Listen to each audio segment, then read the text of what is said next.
इस वीडियो में हम बात करेंगे CSIR central building research institute द्वारा जारी किए गए टेक्निकल असिस्टेंट के रिक्रूटमेंट के नोटिफिकेशन की सभी कुछ मैं डिटेल में डिस्कस करूंगा। आप मेरे साथ इस वीडियो में बने रहें, इस चैनल को सब्सक्राइब करना ना भूलें। सबसे पहले अगर मैं बात करूं तो ये डेजिग्नेशन है टेक्निकल असिस्टेंट की और टोटल नंबर ऑफ पोस्ट हैं 24। पे लेवल है यहाँ पर लेवल 6 का और अपर एज लिमिट यहाँ पर 28 साल यानी कि 28 साल से ज़्यादा आपकी आयु नहीं होनी चाहिए। तो सबसे पहले हम देखते हैं कौन कौन सी पोस्ट है यहाँ पर और क्या क्वालिफिकेशन यहाँ पर मांगा गया है। तो यहाँ पर पोस्ट कोड यहाँ पर इन्होंने मेंशन किया है। जो नंबर 1 है यहाँ पर पोस्ट कोड और वैकेंसी डिटेल यहाँ पर 9 पोस्ट है यहाँ पर।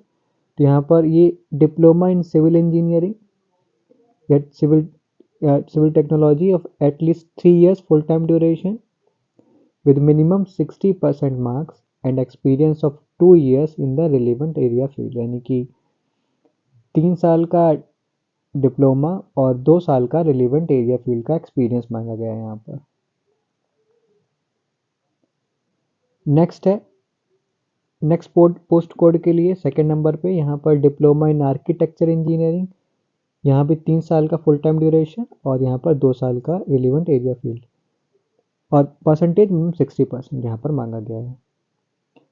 पोस्ट कोड नंबर 3 जो है यहाँ पर इलेक्ट्रिकल इंजीनियरिंग में 3 साल का डिप्लोमा और वहीं अगर बात की जाए पोस्ट कोड 4 तो यहाँ पर डिप्लोमा इन इलेक्ट्रॉनिक्स इंजीनियरिंग और बाकी सारी डिटेल्स यहाँ पर सेम है, यानी कि 3 साल का डिप्लोमा होना चाहिए मिनिमम 60% मार्क्स के साथ और एक्सपीरियंस होना चाहिए 2 इयर्स का रिलेवेंट एरिया फील्ड में।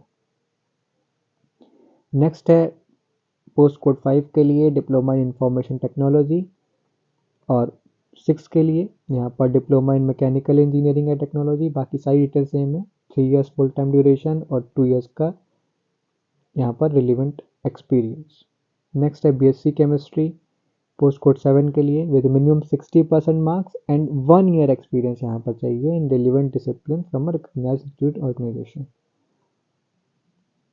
नेक्स्ट है BSc फिजिक्स चाहिए पोस्ट कोड 8 के लिए विद मिनिमम 60% मार्क्स और यहाँ पर 1 ईयर का एक्सपीरियंस मांगा गया है।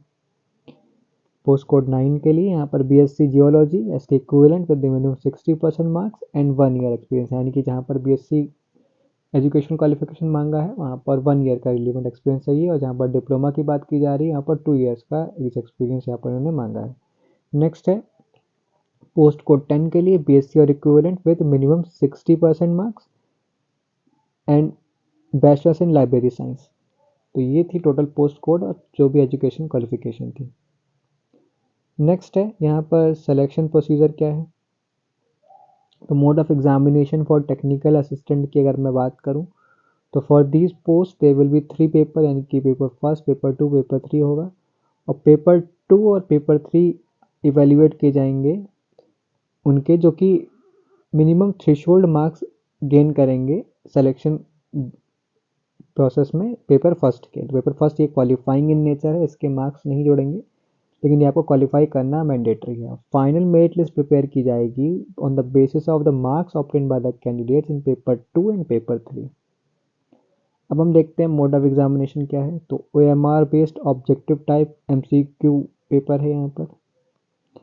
मीडियम ऑफ क्वेश्चंस की बात करूँ तो question will be set both in English and Hindi except the questions on English language. Standard of exam की मैं बात करूँ तो डिप्लोमा और ग्रेजुएशन लेवल का होगा, जैसा कि इन्होंने क्वालिफिकेशन ऑफ द पोस्ट इन्होंने मेंशन किया है। टोटल नंबर ऑफ क्वेश्चंस 200 और total times allotted 3 hours. Paper first की मैं बात करूँ टोटल नंबर ऑफ क्वेश्चंस है 50। मेंटल एबिलिटी टेस्ट है यहाँ पर। मैक्सिमम मार्क्स 100 है, यानी कि 2 मार्क्स का एक क्वेश्चन है। नेगेटिव मार्किंग यहाँ पर नहीं है, तो पेपर फर्स्ट में कोई नेगेटिव मार्किंग नहीं है। वहीं अगर पेपर 2 की बात करूं और पेपर 3 की, तो पेपर 2 में सबसे पहले जनरल अवेयरनेस पूछा जाएगा 25 क्वेश्चन और इंग्लिश लैंग्वेज के 25 क्वेश्चन। एक क्वेश्चन 3 मार्क्स का है और नेगेटिव मार्किंग है यहाँ पर। नेगेटिव मार्किंग यहाँ पर 1 negative mark for every wrong answer, यहाँ पर 1/3 नेगेटिव मार्किंग है। काफ़ी ज़्यादा नेगेटिव मार्किंग रखी है यहाँ पर इन्होंने। और पेपर 3 के लिए concern subject total number of question 100, यानी कि जिस भी रिलेवेंट स्ट्रीम से आप अप्लाई करने जाएँ, लेट्स से आप सिविल, मैकेनिकल, इलेक्ट्रिकल या जिस भी स्ट्रीम से अप्लाई कर रहे हैं तो उसके कंसर्न सब्जेक्ट्स आपसे पूछे जाएंगे। 100 number of question, 300 number of marks total, और नेगेटिव मार्किंग 1/3, 1 नेगेटिव मार्क और एवरी रॉन्ग आंसर। तो ये थी बात यहाँ पर आपकी मोड ऑफ एग्जामिनेशन की, पेपर फर्स्ट, पेपर 2 और पेपर 3 की कंप्लीट जानकारी यहाँ पर मैंने डिस्कस की। नेक्स्ट हम बात करते हैं आपके बेनिफिट्स क्या क्या हैं। The post carry pay and allowances such as HRA, travelling allowances etcetera at central government rates as applicable to the employ of council at CSIR CBRI Roorkee. तो यहाँ पर सेंट्रल गवर्नमेंट के रेट्स के अकॉर्डिंग आपको pay और allowances मिलेंगे। साथ ही साथ इसके अतिरिक्त other benefits such as leave travel concession, reimbursement of medical expenses and children's education allowances, तो ये सब भी कुछ आपको यहाँ पर बेनिफिट मिलेंगे। अकोमोडेशन भी प्रोवाइड किया जाएगा as per CSIR residence allotment rules depending on availability, लेकिन अगर आप यहाँ पर अकोमोडेशन लेंगे तो HRA नहीं मिलेगा आपको।